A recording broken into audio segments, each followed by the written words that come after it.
بسم اللہ الرحمن الرحیم۔ یہ سورۃ توبہ کی آیت نمبر 125 سے ہم پڑھ رہے ہیں 124 سے۔ وَإِذَا مَا أُنزِلَتْ سُورَةٌ فَمِنْهُم مَّن يَقُولُ أَيُّكُمْ زَادَتْهُ هَٰذِهِ ایمانا، اور اس وقت جو اتاری جاتی ہے کوئی بھی صورت ان لوگوں پر، تو ان میں سے بعض لوگ جو ہیں وہ مذاق کے طور پہ مسلمانوں سے پوچھتے ہیں کہ کہو تم میں سے کس کے ایمان میں اس سے اضافہ ہوا ہے، یہ جو نئی صورت ابھی نازل ہوئی ہے اس کی وجہ سے تمہارے ایمانوں میں اضافہ ہوا ہے، اور کس کے ایمان میں کتنا اضافہ ہوا ہے۔ جو ایمان لائے ہیں ان کے ایمان میں تو فی الواقعہ ہر نازل ہونے والی صورت جو نے اضافہ ہی کیا ہے، لیکن تم جو منافقت پر ڈٹے ہوئے ہو تو اپنا خیال کرو، تمہارا یہ حال ہے اور وہ اس سے بھی، یعنی کہ جن کا ایمان بڑھ جاتا ہے تو وہ خوش ہیں کہ ہمارے ایمان بڑھ رہے ہیں اور ان کی وجہ سے، لیکن یہ منافق، البتہ جن لوگوں کے دلوں کو نفاق کا روگ لگا ہوا تھا ان کی پچھلی نجاست جو ہے وہ گندگی اس قدر ہے کہ ہر نئی صورت آنے والی نے اس گندگی میں، نجاست میں اور اضافہ کر دیا ہے۔ وہ نجاست ان کی منافقت کی وجہ سے تھی، تو وہ منافقت ان کی اور جو ہے بڑھ جاتی ہے۔ کیوں؟ ان کے اندر حسد اور دکھ ہے، تو یہ حسد ان کو لے ڈوبے گا اور وہ مرتے دم تک کفر ہی میں مبتلا رہے۔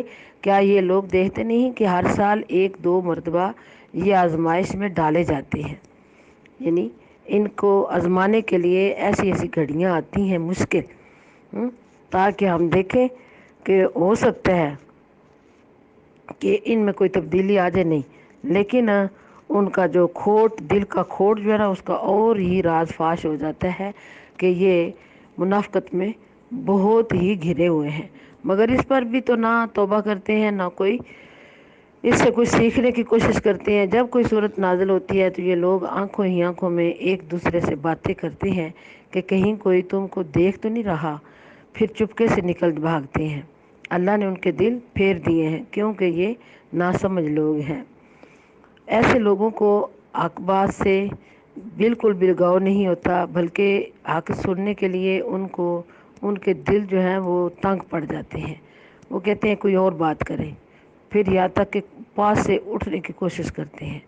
ٹھیک ہے، اللہ تعالیٰ نے پیچھے فرمایا نا کہ ایسے لوگوں کے جو قرآن کو سمجھتے نہیں تو ہم ان کے سینوں کو تنگ کر دیتے ہیں، اور یہ تنگی اس قدر وہ ان کے لیے محسوس ہوتی ہے کہ وہ ایسا لگتا ہے کہ جیسے وہ آسمان کی طرف چڑھ رہے ہیں نا، تو آسمان کی طرف چڑھنا بغیر سیڑھی کے کتنا مشکل ہے، تو اتنا ان کو حق کو سننا مشکل لگ رہا ہوتا ہے، حق کو برداشت نہیں کر پاتے، اور اس طرح سے ان محفلوں سے، ایسے لوگوں کے پاس سے جو حق بات کرتے ہیں وہ دور بھاگنے کی کوشش کرتے ہیں۔ تو اللہ تعالیٰ فرماتے ہیں کہ تمہارا اپنا یہ حال ہے اور تم مسلمانوں کی طرف دیکھ کے مذاق اڑاتے ہو۔ ہاں بھئی، تمہاری نئی صورت سے تمہارے اندر کون سی تبدیلی آئی ہے؟ ان کے اندر تو جو تبدیلی آ رہی ہے اللہ بھی اس کا بتا رہے ہیں، تو وہ تو اپنے ایمان میں اور مضبوط ہو جاتے ہیں۔ فزادتہم ایمانا وہم یستبشرون، پھر وہ خوشی بھی مناتے ہیں کہ اللہ نے ہمیں ایک اور نعمت سے نوازا۔ اور اس طرح سے تمہارے دلوں کے اندر جو حسد کی وجہ سے یہ نفاق، یہ منافقت یہ گھر کر چکی ہے، یہ نہ نکلنے کو ہے، اور یہ تمہیں بہت سخت تباہ کرے گی۔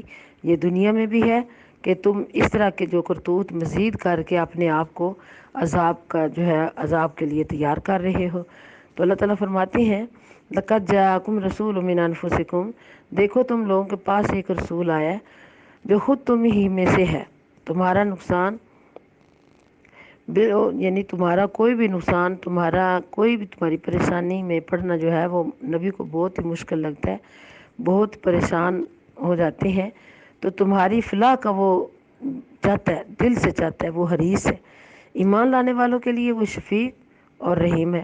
اب اگر یہ لوگ تم سے منہ پھیرتے ہیں تو اے نبی صلی اللہ علیہ وسلم ان سے فرما دیجئے کہ میرے لیے اللہ بس کرتا ہے، اللہ بس یہ کرتا ہے کہ مان لو کہ کوئی معبود نہیں مگر وہ، اسی پر میں نے بھروسہ کیا، اور وہ مالک ہے عرش عظیم کا۔ تو اللہ یہ احسان پھر میرے اوپر فرمایا ہے، تو لہٰذا جو بھی اللہ کی مدد سے یعنی اللہ کی مدد مانگنا چاہتا ہے کہ مجھے ایمان میں مدد دے دے، یا مجھے قرآن کو سمجھنے میں، یا مجھے اسلام کو سمجھنے میں، تو اس کے لیے وہ دعا بھی کرے، کوشش بھی کرے، تو مدد اللہ تعالیٰ خود فرماتے ہیں۔ تو گویا اصل مشن، ہمارا مقصد زندگی کا یہی ہے، لا الہ الا ہو علیہ توکلت وہو رب العرش العظیم۔ یہ آیت جو ہے غور سکے تو صبح و شام تین دفعہ پڑھ لیں تاکہ ہمارے ایمان کی تجدید ہو جائے۔ سورۃ یونس مکیہ، بسم اللہ الرحمن الرحیم۔ یہ سورۃ یونس ہے، مکہ میں نازل ہوئی ہے۔ تو سورہ یونس اس کا نام اس لیے رکھا گیا ہے کہ اس میں یونس علیہ السلام جو پیغمبر ہیں ان کی قوم کے بارے میں بتایا جائے گا، تو لہذا اس کے مقصد یہ ہے کہ ہر نبی جو ہے وہ آ کے اپنی امت کے لیے، جس کے لیے بھیجا گیا، ان کی وہ تربیت کرتا تھا۔ تو کیا سکھایا اللہ نے کہ سب نبیوں کی ایک ہی دعوت کہ دنیا میں اپنی امت کے ہر نبی جو ہے وہ اپنی امت کو یہ دعوت دے، دعوت توحید، دعوت حق۔ بسم اللہ الرحمن الرحیم، الف لام را، تلک آیات الکتاب الحکیم، اکان للناس عجبا ان اوحینا الی رجل منہم ان انذر الناس وبشر الذین آمنوا ان لهم قدم صدق عند ربهم قال الکافرون ان ھذا لساحر مبین۔ حروف مقطعات کے بعد یہ اس کتاب کی آیات ہیں جو حکمت و دانش سے لبریز ہے، اس سے بڑھ کر کسی اور کے پاس حکمت یا دنائی نہیں ہے، اور یہ اس دنا کی طرف سے جو کتاب بھیجی گئی ہے یہ بھی دنائی کا علم ہے۔ تو جو اس کے علم پر، اس قرآن کا علم سیکھے وہ زندہ ہے، وہ نور ہے، وہ نور میں ہے، اور وہ اللہ فرماتے ہیں وہ بینا ہے۔ تو اس کے علاوہ یہاں تک کہہ دیتے اللہ تعالیٰ اور خلفاء یعنی سلف صالحین کی تعلیمات کی بھی اور فتووں کی روشنی میں کہ جو اس قرآن کو نہیں سمجھتا گویا وہ مردہ ہے۔ تو یہ اتنی حکمتوں والی کتاب ہے، تو اس کی دنائی حاصل کرنا ہی خوش قسمتی ہے۔ اکان للناس عجبا، کیا لوگوں کے لیے یہ ایک عجیب بات ہوگی کہ ہم نے خود انہی میں سے ایک آدمی پر وحی بھیجی کہ غفلت میں پڑے ہوئے ہیں، لوگوں کو چونکا دے، اور جو مان لے ان کو خوشخبری دے دے کہ ان کے لیے ان کے رب کے پاس سچی عزت سرفرازی ہے۔ اس پر منکرین نے کہا کہ یہ شخص تو کھلا جادوگر ہے، یعنی جہالت میں گھرے ہوئے پر ترس کھایا اور ان کو رہنمائی کی، لیکن آگے انہوں نے میرے نبی کو کیا جواب دیا کہ یہ تو کھلم کھلا جادو لگ رہا ہے۔ حقیقت یہ ہے کہ تمہارا رب وہی خدا ہے جس نے آسمانوں اور زمین کو 6 دنوں میں بنایا، پھر تخت سلطنت پر جلوہ گر ہو کر کائنات کا انتظام چلا رہا ہے۔ کوئی شفاعت کرنے والا نہیں، اس کے پاس کسی کو جرأت نہیں، ہاں اس کی اجازت کے بعد شفاعت کرے کوئی۔ مثلا حافظ قرآن ہے، وہ بھی 10 لوگوں کو آپ صلی اللہ علیہ وسلم نے فرمایا اس کو اجازت دی جائے گی کہ وہ 10 لوگوں کو کی سفارش کر سکے گا، اور شہید کو 70 لوگوں کے بارے میں اس کو اجازت دی جائے گی کہ وہ بھی سفارش کروا لے۔ اور پھر آپ صلی اللہ علیہ وسلم سید الانبیاء، سب سے زیادہ جو ہے وہ شافی محشر، تو یہ اللہ کی اجازت سے ہوگا۔ جس کو اللہ اجازت دے گا وہی کچھ سفارش کے بارے میں کر سکے گا، وگرنہ اللہ کے ہاں کسی کو بھی جرأت نہیں ہے۔ یہی اللہ تمہارا رب ہے، لہذا تم اس کی عبادت کرو، پھر کیا تم ہوش میں نہ آؤ گے؟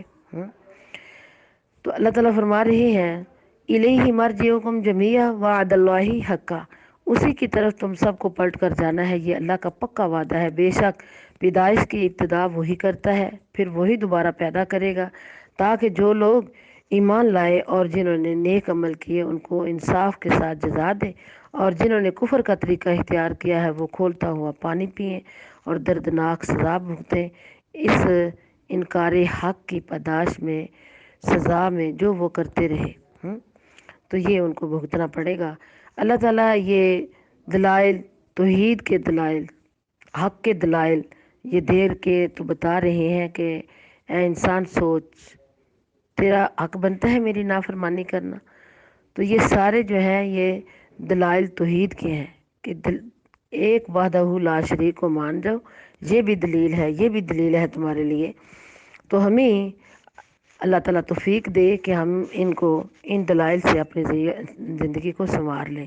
هو الذی جعل الشمس ضیاء والقمر نورا، وہی ہے وہ ذات کبریا رب کائنات جس نے سورج کو روشن بنایا اور چاند کو چمک دی اور چاند کے گھٹنے بڑھنے کی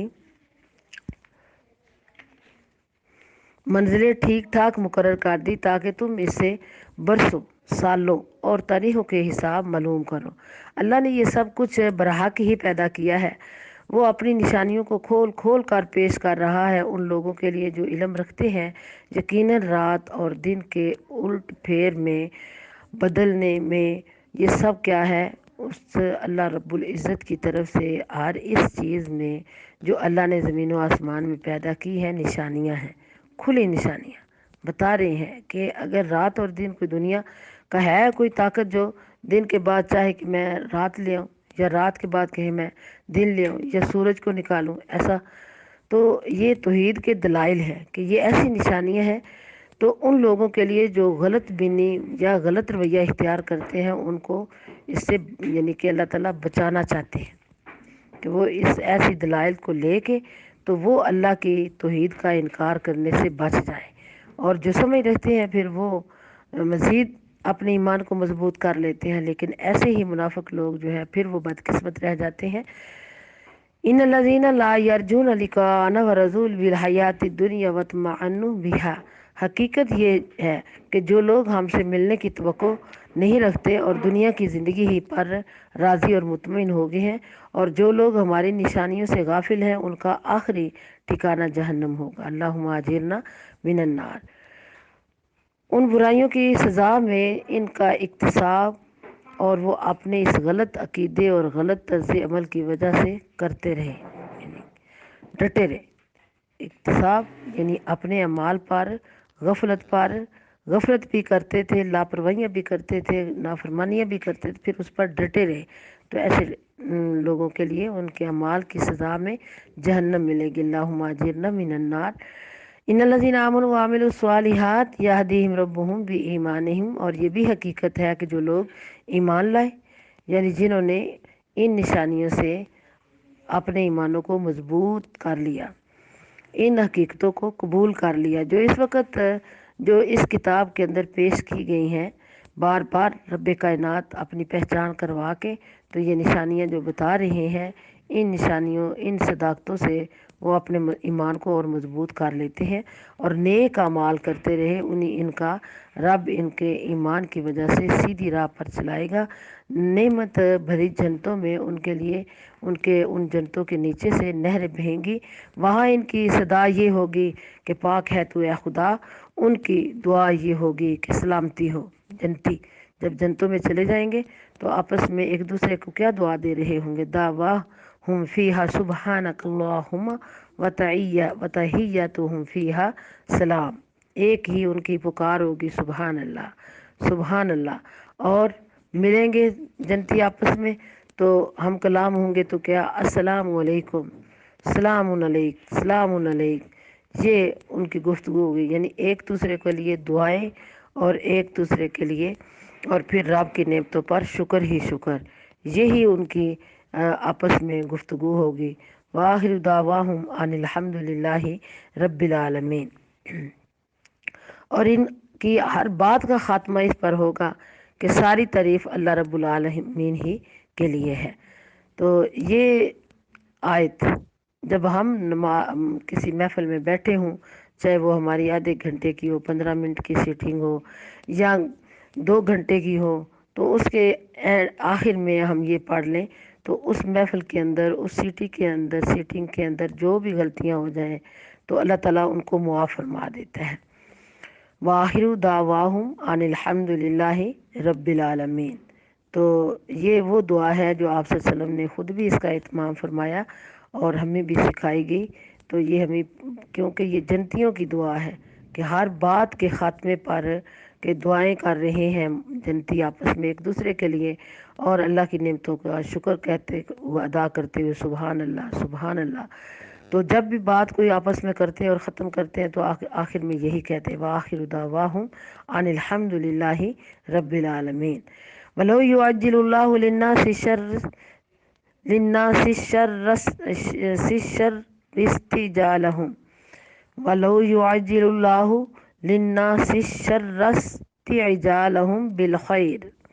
اگر کہیں اللہ لوگوں کے ساتھ برا معاملہ کرنے میں بھی اتنی ہی جلدی کرتا جتنی وہ دنیا کی بھلائی مانگتے میں جلدی کرتے ہیں، تو ان کی مہلت جو ہے عمل کرنے کی ان کو جو دی گئی ہے دنیا میں، تو وہ ختم کر دی گئی ہوتی، ٹھیک ہے۔ کیونکہ یہ دنیا کے معاملے میں اگر چاہتے ہیں اپنی خواہش کو کہ جلدی پوری ہو، جلدی پوری ہو، یہ اگر گاڑی پر دل آ گیا تو گاڑی میں نے لے کے چھوڑنی ہے شام تک، اور اگر اچھا گھر بنانے کے لیے خواہش آ گئی تو اس کے پیچھے لگ گیا۔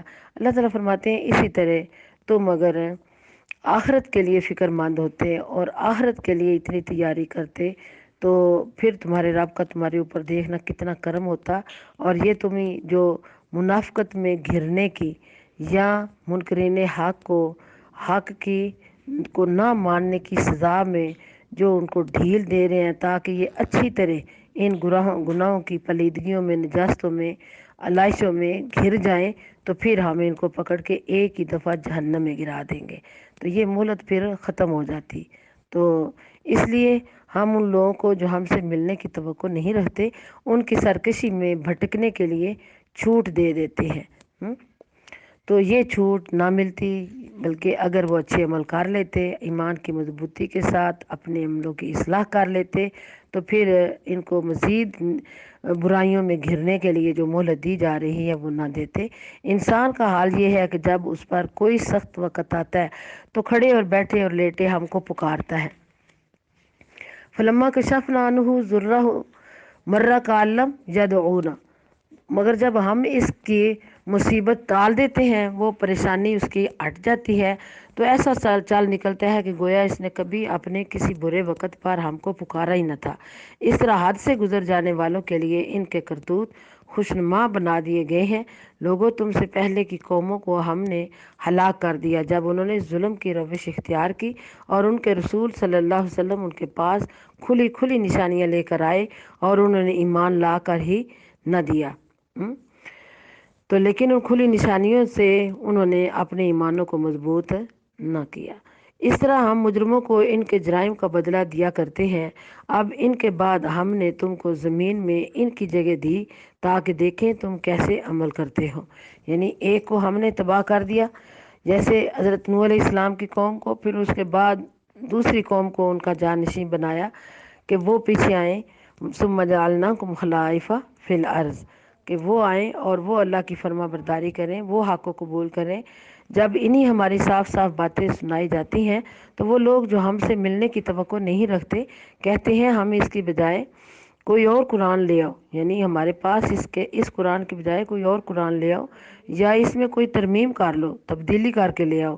اے نبی صلی اللہ علیہ وسلم ان سے فرما دیجئے میرا یہ کام نہیں ہے کہ اپنی طرف سے اس میں کوئی تبدیلی کروں، میں تو بس اسی وحی کا فرما بردار ہوں جو میرے پاس بھیجی جاتی ہے۔ اگر میں اپنے رب کی نافرمانی کروں تو مجھے ایک بڑے ہی ہولناک دن کے عذاب کا ڈر ہے، اور کہو اگر اللہ کا حکم ہوتا تو میں یہ قرآن تمہیں کبھی نہ سناتا اور اللہ تمہیں اس کی خبر تک نہ دیتا۔ آخر اس سے پہلے میں ایک عمر تمہارے درمیان گزار چکا ہوں، کیا تم عقل سے کام نہیں لیتے؟ یعنی اگر مجھے یہ کرنا ہوتا، اپنی طرف سے کوئی جادوگری بنا کے لے آتا یا لے آنی ہوتی، تو 40 سال میں تمہارے اندر رہا ہوں اور تم میرے ایک ایک عمل کے بارے میں واقف ہو، تو اب اگر میں نے اپنا لوہا منوانا ہوتا، اپنی ذات کی پرستش میرا مقصد ہوتا، تو یا میں یہ جادوگری جو ہے کروا کے اپنی شہرت چاہتا ہوتا تو اس سے پہلے بھی میں کرتا، کہ یہ ساری شہرتیں اور تکبر اور پھر اپنا دنیا کا مال اکٹھا کرنا اس لالچ میں، یہ سب تو جوانی کی عمر میں ہر ایک کو لے لگی ہوتی ہے۔ تو میں نے جوانی کی عمر بھی تمہارے اندر گزاری، لیکن تم میرے سارے عملوں سے واقف ہو، تو تمہیں عقل نہیں آتی کہ بات کرتے ہوئے تم اتنا ہی سوچ لو کہ اگر یعنی یہ